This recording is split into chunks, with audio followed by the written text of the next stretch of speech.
अस्सलाम वालेकुम। Chapter number 16 chemical industries and the topic is salvage process. Salvage process को हम सॉल्वेज प्रोसेस क्यों कहते हैं? क्योंकि ये वाला जो प्रोसेस है एक केमिस्ट ने इंट्रोड्यूस करवाया था जिसका नाम था अर्नेस्ट टोल्वे। अब इस प्रोसेस में करते क्या है, इस प्रोसेस में हम सोडियम कार्बोनेट तैयार करते हैं from sodium bicarbonate. Sodium carbonate क्या है? Na2CO3, जिसको हम वॉशिंग सोडा का नाम भी देते हैं। और सोडियम बाइकार्बोनेट क्या है? NaHCO3, इसको हम बेकिंग सोडा का नाम भी देते हैं। अब ये जो सोडियम कार्बोनेट है हमें क्यों रिक्वायर है, हम क्यों बनाते हैं? तो sodium carbonate act as a washing या क्लींजिंग एजेंट। इसको हम वॉशिंग सोडा का नाम क्यों दे रहे हैं? क्योंकि ये एक्ट करता है एक्ट एज क्लींजिंग एजेंट। तो ये किस में इस्तेमाल होता है? ये इस्तेमाल होता है लॉन्ड्री सोप्स वगैरह में, डिटर्जेंट्स में इस्तेमाल होता है। इसके अलावा ये पेपर, वूल और ग्लास इंडस्ट्रीज़ में भी इसका इस्तेमाल बहुत है। तो इसलिए इस वजह से हम क्या करते हैं कि सोडियम कार्बोनेट को भी मैन्युफैक्चर या प्रोड्यूस करते हैं। तो जिसे हम प्रोड्यूस करते हैं वो है सोडियम बाइकार्बोनेट। सोडियम बाइकार्बोनेट से हमने सोडियम कार्बोनेट प्रोड्यूस करना है और इस प्रोसेस को हमने नाम दिया है सॉल्वेज प्रोसेस। अब इस प्रोसेस का जो प्रिंसिपल है वो क्या है? इस प्रोसेस का प्रिंसिपल है low solubility of sodium bicarbonate at low temperature, यानी कि 15 डिग्री सेंटीग्रेड। यानी कि जब टेम्परेचर कम होगा तो सोडियम बाइकार्बोनेट से हमने बनाना है ना सोडियम कार्बोनेट। तो हम यहाँ पे बात कर रहे हैं इसके प्रिंसिपल की, जिसमें हम मेंशन कर रहे हैं सोडियम बाइकार्बोनेट को कि लोअर टेम्परेचर यानी 15 डिग्री सेंटीग्रेड पे इसका टेम्परेचर क्या होगा, इसकी सोलिबिलिटी क्या होगी, लोअर होगी। तो इस लो सोलिबिलिटी की वजह से क्या होगा कि जब इसमें से कार्बन डाइऑक्साइड को पास करवाएंगे तो ये बाइकार्बोनेट की सोलिबिलिटी लो है, इस वजह से क्या होगा, वो डिज़ोल्व नहीं होगा बल्कि वो इनसॉल्युबल फॉर्म में प्रेसिपिटेट बना के नीचे बेस पर बैठ जाएगा। इसको एक रिएक्शन से शो किया हुआ है कि Na पॉजिटिव और HCO3 नेगेटिव मिलकर क्या बनाते हैं, सोडियम बाइकार्बोनेट। अभी सोडियम बाइकार्बोनेट से हम सोडियम कार्बोनेट बनाएंगे। मज़ीद ये प्रिंसिपल आपको आगे प्रोसेस में जाके इसकी ज़्यादा समझ लग जाएगी। अब हम बात कर लेते हैं इस प्रोसेस की। तो इस प्रोसेस में जो चीज़ें इस्तेमाल बनी हैं उनको हम रॉ मटेरियल्स का नाम देते हैं और उन रॉ मटेरियल्स में 3 चीज़ें शामिल हैं, दैट इज़ सोडियम क्लोराइड, जिसको हम NaCl भी कहते हैं। और इसका हमने क्या लेना है, ब्राइन लेना है। ब्राइन क्या होगा, aqueous solution of sodium chloride या concentrated solution of sodium chloride in water. यानी इसमें हमने क्या करना है कि NaCl को वाटर में ऐड करना है और इसका ये ब्राइन उसको जो सोल्यूशन होगा उसको हमने नाम देना है ब्राइन का। और जो दूसरा मटेरियल है, दूसरा रॉ मटेरियल है वो है limestone, calcium carbonate. Basically limestone is not required but जो चीज़ हमें चाहिए होती है वो कार्बन डाइऑक्साइड है। तो जो कैल्शियम कार्बोनेट है वो क्या करता है, कार्बन डाइऑक्साइड प्रोड्यूस करता है, इस वजह से हम कैल्शियम कार्बोनेट को इस्तेमाल करते हैं। और जो थर्ड रॉ मटेरियल है वो है अमोनिया गैस। अब ये जो चीज़ें हैं, जो first thing that is brine, sodium chloride जो है वो अबंडेंटली अवेलेबल होगा जैसे कि ख्योड़ा में। और जो है कार्बन डाइऑक्साइड और NH3, जो ये दोनों रॉ मटेरियल्स हैं, ये क्या होंगे, इसी प्रोसेस के दौरान क्या हो जाएंगे, दोबारा से रिकवर हो जाएंगे और फिर इनको दोबारा से रिसाइकल कर लिया जाएगा, इस्तेमाल कर लिया जाएगा। इस वजह से क्या है, ये तरीका बहुत चीप है, बहुत सस्ता है। अब हम बात कर लेते हैं इसके प्रोसीजर की कि ये जो प्रोसेस है ये होता कैसे है, हम सोडियम कार्बोनेट कैसे बनाते हैं फ्रॉम सोडियम बाइकार्बोनेट। तो इसमें कुछ स्टेप्स इन्वॉल्व हैं। पहला स्टेप है प्रिपरेशन ऑफ अमोनिकल ब्राइन।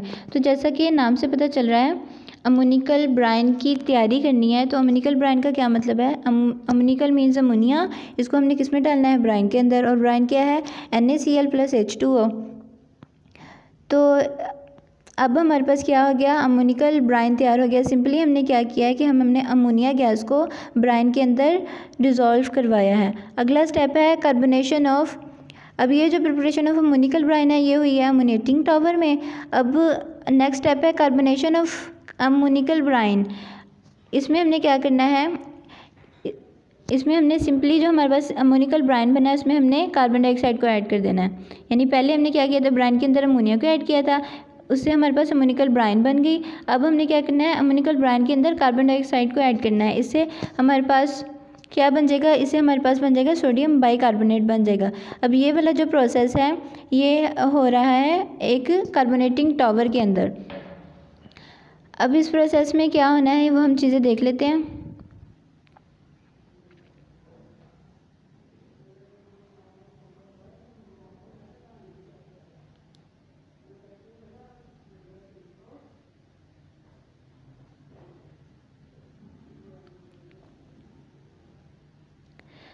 हमारे पास अमोनिकल ब्राइन है। अमोनिकल ब्राइन मतलब NH3 NaCl और H2O। अब ये चीज़ें हमारे पास प्रेजेंट है। इसमें हमने क्या करना है, कार्बन डाइऑक्साइड को भी ऐड करना है। अब हमारे पास बेसिकली ये तीनों रॉ मटेरियल्स हैं जो कि किसके अंदर, वाटर के अंदर प्रेजेंट हैं। अब हम देख लेते हैं कि इन तीनों रॉ मटेरियल्स का वाटर के साथ क्या क्या रिएक्शन होता है। तो जब अमोनिया गैस वाटर के साथ रिएक्ट करती है तो अमोनियम हाइड्रोक्साइड बनाती है NH4OH जो कि बेस है, और जो कि क्या है, बेस है। और जब कार्बन डाइऑक्साइड वाटर के साथ रिएक्ट करती है तो क्या बनाती है, H2CO3 जो कि क्या है, एसिड है। अब जो NaCl है वो वाटर के साथ रिएक्ट करेगी तो क्या बनाएगी, NaCl बनाएगी। NaCl क्या है, NaCl है एक्वस। पहले हमारे पास NaCl सॉलिड फॉर्म में थी, अब NaCl किस में आ गई, एक्वस फॉर्म में। एक्वस फॉर्म का क्या मतलब है कि ये सॉल्यूशन में आयंस की फॉर्म में प्रेजेंट है। इस तरह से हमारे पास ये तीन प्रोडक्ट्स अब बन गई हैं। अब इन तीन प्रोडक्ट्स का आपस में रिएक्शन कैसे होगा, तो ये NaCl क्या है, ये साल्ट है, लेकिन ये क्या है, ये एसिड है और ये बेस है। एसिड और बेस आपस में रिएक्ट करते होते हैं, तो जब वो दोनों आपस में रिएक्ट किए तो हमारे पास NH4HCO3 बन गया। ये किस तरह से बना है कि ये दोनों चीज़ें सॉल्यूशन में प्रेजेंट है और सॉल्यूशन में ये आयनिक फॉर्म में प्रेजेंट होती हैं। इसके अंदर से निकलेगा NH4 पॉजिटिव और इसका होगा HCO3 नेगेटिव, जिससे हमारे पास क्या बन जाएगा, NH4HCO3। बाकी हमारे पास रह गया वाटर। अब ये जो है NH4HCO3 ये भी सॉल्यूशन में प्रेजेंट है, आयंस की फॉर्म में प्रेजेंट है। तो इसका जो आयंस है वो हम लेंगे HCO3 नेगेटिव और इसका आयन NaCl का लेंगे Na पॉजिटिव। इस तरह से हमारे पास क्या बनेगा, NaSCO3, जिसको हम नाम देते हैं सोडियम बाइकार्बोनेट का या बेकिंग सोडे का। और बाकी जो है NH4 पॉजिटिव और Cl नेगेटिव आपस में मिलके अमोनियम क्लोराइड बना देंगे। अब इसमें दो चीज़ें समझने वाली हैं कि इधर हम बात कर लेंगे अब दोबारा से इसके प्रिंसिपल की। तो प्रिंसिपल में क्या हमने देखा था कि ये वाला जो NH4SO3 यानी सोडियम बाइकार्बोनेट है, ये लो टेम्परेचर पे इसकी सोलिबिलिटी लो होती है। अब इसका जो टेम्परेचर है ये वाला जो टेम्परेचर है कार्बोनेटिंग टावर में, ये क्या है, कम है 15 डिग्री सेंटीग्रेड। तो इस वजह से सोडियम बाइकार्बोनेट की सोलिबिलिटी क्या हो जाएगी, कम हो जाएगी, वो डिज़ोल्व नहीं होगा। तो इससे क्या हो जाएगा, फिर वो इनसॉल्युबल फॉर्म में प्रेसिपिटेट बना देगा। प्रेसिपिटेट मतलब सॉलिड मटीरियल्स या सॉलिड पार्टिकल्स बना देगा जो कि नीचे बैठ जाएंगे बेस पर in the form of insoluble particles, solid particles. तो फिर ये क्या हो जाएगा, ये प्रेसिपिटेट बना देगा, लेकिन ये क्या होगा, ये एक्वस फॉर्म में ही प्रेजेंट होगा क्योंकि ये उसमें डिज़ोल्व हो जाता है। अब ये देखें, ये क्या है हमारे पास, ये है सॉलिड फॉर्म में और ये क्या है, एक्वस फॉर्म में। अब इससे आपको इस वाले रिएक्शन की भी समझ लग गई होगी। ये वाले जो इसके प्रिंसिपल में बात की थी कि Na पॉजिटिव और SCO3 नेगेटिव मिलके क्या बनाते हैं, NaSCO3। ये Na आया NaCl से और SCO3 नेगेटिव आया इस वाले अमोनियम बाइकार्बोनेट से। तो इस तरह से क्या बना दिया, सोडियम बाइकार्बोनेट बना दिया। अब हमने ये प्रेसिपिटेट बन गए हैं। अब हमने सिंपली क्या करना है, अभी हमने इन प्रेसिपिटेट को फ़िल्टर कर लेना है। फ़िल्टर मतलब इसको निकाल लेना है, सेपरेट कर लेना है। तो ये दोनों, ये वाला जो बना था हमारे पास सॉल्यूशन बना था, उसमें ये दोनों प्रोडक्ट्स प्रेजेंट थी और सॉल्यूशन का कलर था मिल्की।